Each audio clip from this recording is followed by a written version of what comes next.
ভারতীয় cricket board আবারও বাংলাদেশের কাছে অনুরোধ জানালো। উদ্দেশ্য একটাই, বাংলাদেশের তারকা পেসার মুস্তাফিজুর রহমানকে আইপিএলে আবারও ফেরানো। কিন্তু এবারও ভারতকে ফিরতে হয়েছে খালি হাতেই। বাংলাদেশের ক্রিকেট বোর্ড সাফ জানিয়ে দিয়েছে এই সিদ্ধান্ত আর বদলানোর নয়, এখন অনেক দেরি হয়ে গেছে। আইপিএল থেকে মুস্তাফিজকে হঠাৎ করে বাদ দেওয়ার পর বিসিবি যে করা অবস্থান নিয়েছিল সেই অবস্থানেই অনড় রয়েছে বোর্ড। ঘটনার সূত্রপাত শুরু হয় আইপিএল এর মিনি নিলাম থেকেই। নিলামে 9 কোটি 20 লাখ রুপিতে মুস্তাফিজকে দলে নেই কলকাতা নাইট রাইডার্স। সবকিছু ঠিকঠাকই চলছিল, কিন্তু হঠাৎ করে বিসিসিআই নির্দেশে তাকে দল থেকে বাদ দেওয়া হয়। শুধু দল থেকেই বাদ নয়, কলকাতা নাইট রাইডার্সের সব সামাজিক যোগাযোগের মাধ্যম থেকেও মুছে ফেলা হয় মুস্তাফিজকে ঘিরে থাকা ছবি, ভিডিও ও পোস্ট। এই আচরণকে সরাসরি অপমানজনক বলেই দেখে বিসিবি। বোর্ডের পক্ষ থেকে তখন জানানো হয়, একজন আন্তর্জাতিক মানের ক্রিকেটারের নিরাপত্তা ও সম্মান নিশ্চিত না করে এভাবে বাদ দেওয়া কোনোভাবেই গ্রহণযোগ্য নয়। এই ঘটনার পরপরই বাংলাদেশ ক্রিকেট বোর্ড নেই ঐতিহাসিক সিদ্ধান্ত। বিসিবি জানিয়ে দেয়, বর্তমান পরিস্থিতিতে বাংলাদেশ দল ভারতে গিয়ে বিশ্বকাপ খেলবে না।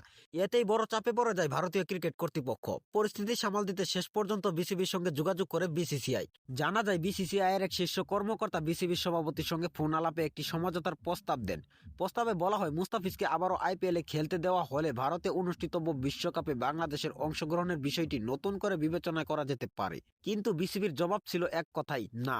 বোর্ড স্পষ্ট করে জানিয়ে দেয়, এই বিষয়টি আর আলোচনার পর্যায়ে নেই, সিদ্ধান্ত নেওয়া হয়ে গেছে, এখন আর পিছনে ফেরার সুযোগ নেই। বিসিবির যুক্তি ছিল পরিষ্কার, যে দেশে একজন ক্রিকেটারের নিরাপত্তা নিশ্চিত করা যায় না সে দেশে পুরো দল পাঠানোর দায়িত্বহীন সিদ্ধান্ত হবে। এমনকি বিসিবির পক্ষ থেকে বাংলাদেশের ম্যাচগুলো ভারতের বাইরে আয়োজন করার দাবিও তোলা হয়।